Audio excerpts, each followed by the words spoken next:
मेरे प्रिय, आज का ये दिव्य संदेश मैं तुम्हारे लिए लेकर आया हूँ। तुम ध्यानपूर्वक आज के मेरे इस संदेश को सुनना मेरे प्रिय। तुम इस संदेश को सुनोगे तो तुम अपने जीवन का स्वयं से एक मार्गदर्शन कर पाओगे प्रिय। और मैं तुम्हें अपने इस संदेश के माध्यम से ही तुम्हें स्वयं से जोड़ लेता हूँ और अपनी एनर्जी को तुमसे जोड़ देता हूँ प्रिय। सत्य जिनका आश्रय होता है उन्हें डर कभी नहीं सताता। मन हमेशा किसी न किसी वस्तु की खोज में लगा रहता है। बिना किसी लक्ष्य या आश्रय के मन टिक नहीं सकता प्रिय। यदि मनुष्य अच्छे कर्म नहीं करता तो वह अनजाने में ही बुरे कर्मों की ओर बढ़ जाता है, क्योंकि उसकी आदत ऐसी है। इसलिए जो लोग भौतिक वस्तुओं से मन को प्रभावित नहीं होने देते, उन्हें किसी अभौतिक सत्ता से जुड़ना पड़ता है प्रिय। मैं तुम्हारे बाबा नीम करोली आज इस दिव्य संदेश के माध्यम से तुम्हारा मार्गदर्शन करने आया हूँ।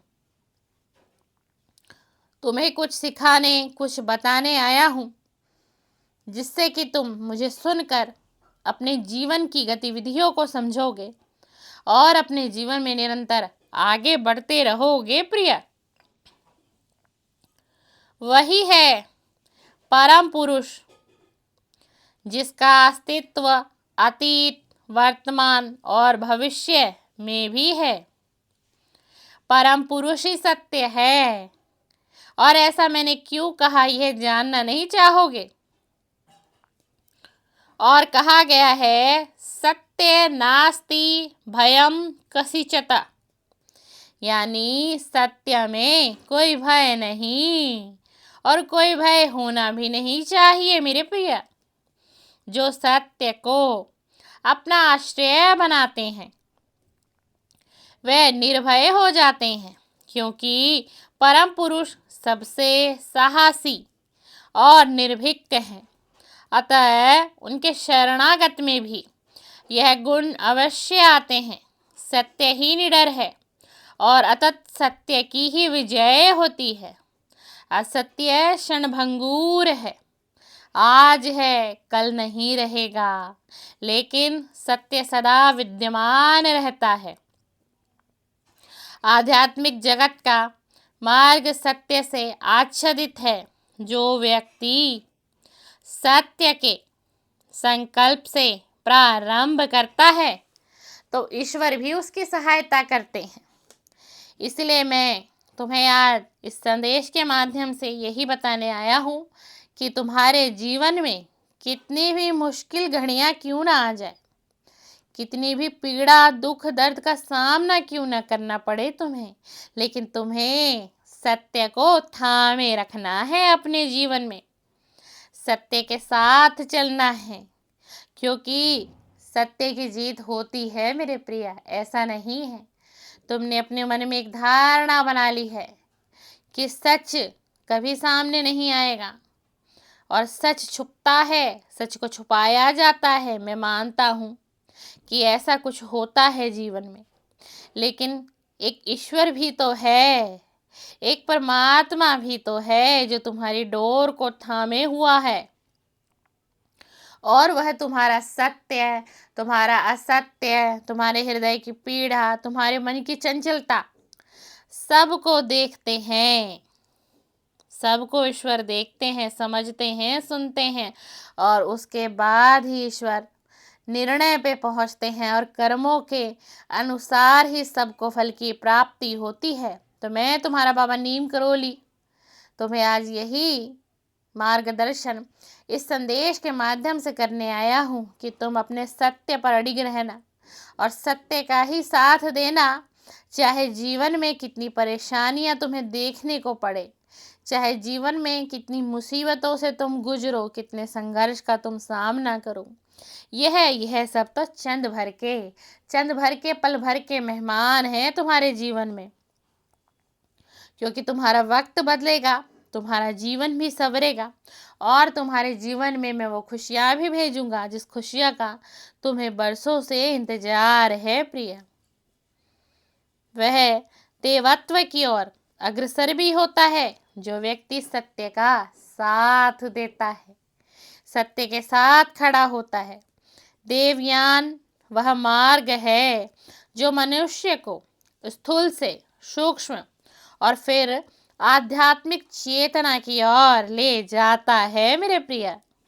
इस मार्ग पर चलकर ऋषियों ने आप्त काम अवस्था प्राप्त की, यानी जिनकी सभी इच्छाएं सत्य के माध्यम से पूर्ण हो गई। यही मैं तुम्हें समझाना चाहता हूँ और यही वर्णन कर रहा हूँ कि तुम भी सत्य के मार्ग पर चलोगे ना, तो आने वाले समय में ईश्वर तुम्हारी भी सुनेंगे और ईश्वर तुम्हारी सभी इच्छाओं को संपूर्ण भी करेंगे।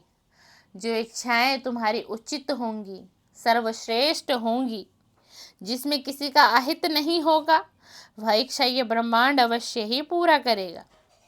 संसार में जो कुछ भी हम प्राप्त करते हैं वह अस्थाई है।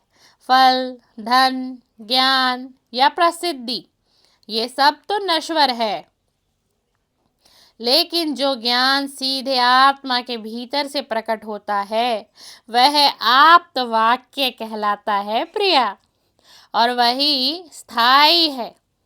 और कहा भी गया है कि सब दिन होत ना एक समान, सब दिन होत ना एक समान, हर दिन एक जैसा नहीं रहता है मेरे प्रिया। लेकिन सत्य से मिला ज्ञान कभी समाप्त नहीं होता। सच्चा साधक वही है जो असत्य के क्षणिक मोह से मुक्त होकर सत्य की शरण में चला जाता है। वह समझता है बातों को और वह जानता है कि जिंदगी कितने वक्त की है, जिंदगी मुझे कितने पल की ईश्वर इस परमात्मा ने दी है। जो पल मुझे परमात्मा ने दिए, जो जीवन मुझे परमात्मा से प्राप्त हुआ, मैं उस पलों में कुछ अच्छा कार्य कर जाऊं कि जब तक मेरा जीवन हो तब तक भी मेरा नाम हो, मेरे कुल का नाम हो, और जब मेरे जीवन के जो आखिरी क्षण हो, समाप्त की जो घड़ियां हो मेरे सांसों की, उस क्षण के बाद भी ये कुछ समाज के लोग मुझे याद करें, मेरे कुटुंब को याद करें, मेरे कुल को याद करें और कहें कि ये एक ऐसा व्यक्ति था जिसने समाज के लिए अपने नाम की एक छाप छोड़ दी। कुछ ऐसे कार्य मेरे से कराएं मेरे प्रभु, मेरे परमात्मा, ये वचन तुम्हारे अंदर होने चाहिए मेरे प्रिय। सुनो, असत्य की नींव पर कोई स्थायी निर्माण नहीं हो सकता, कोई लंबा जीवन नहीं जी सकता सत्य के मार्ग पर, कोई लंबा सुख नहीं भोग सकता सत्य के मार्ग पर। जिसने सत्य का आश्रय लिया वही परम ब्रह्मा या परम पुरुष के साथ एक हो सकता है। यही सच्चे अर्थों में प्रगति और मुक्ति का मार्ग भी होगा तुम्हारे लिए, और तुम्हारी प्रगति भी होगी जब तुम अपने जीवन में इन सभी चीज़ों को लेकर आओगे और समझोगे, इन सभी चीज़ों का अर्थ समझोगे, हर अर्थ की मर्यादा का तुम सम्मान करोगे, तो ईश्वर भी तुम्हारे जीवन में बहुत से सकारात्मक परिवर्तन लाएंगे और तुम्हें देखने को भी मिलेगा, और तुम देखोगे भी और तुम समझोगे भी कि वाकई में कि जैसे ही मैंने अपने जीवन में, अपने भीतर, अपनी आत्मा में परिवर्तन कर दिया, तो मेरे जीवन में मेरे परमात्मा ने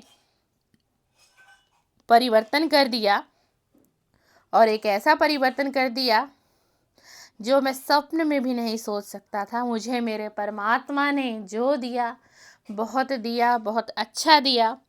तुम ये कहकर आने वाले समय में, आने वाले पल में, आने वाले वक्त में परमात्मा का धन्यवाद करोगे, तुम ही धन्यवाद करोगे।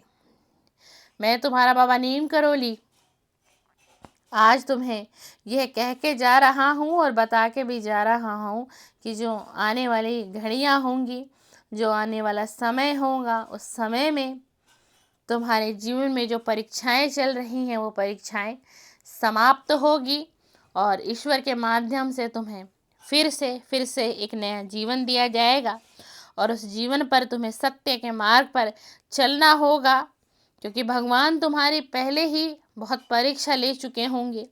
तो अब तुम्हारी जो परीक्षाएं हैं वो समाप्त हो जाएंगी और तुम्हारे जीवन में खुशहाली फिर से लौट आएगी। तुम फिर से अपने जीवन को जियोगे और तुम फिर से मुस्कुराओगे। आज मैं ये तुम्हें वचन दे के जा रहा हूँ इस संदेश के माध्यम से कि जैसे ही तुम परिवर्तन लाओगे ना, तो ईश्वर भी तुम्हारे जीवन में बहुत सकारात्मक परिवर्तन ला देंगे और जिससे तुम्हारा हृदय भी प्रफुल्लित हो जाएगा और तुम सदा सुखी जीवन को जियोगे। सीताराम, सीताराम।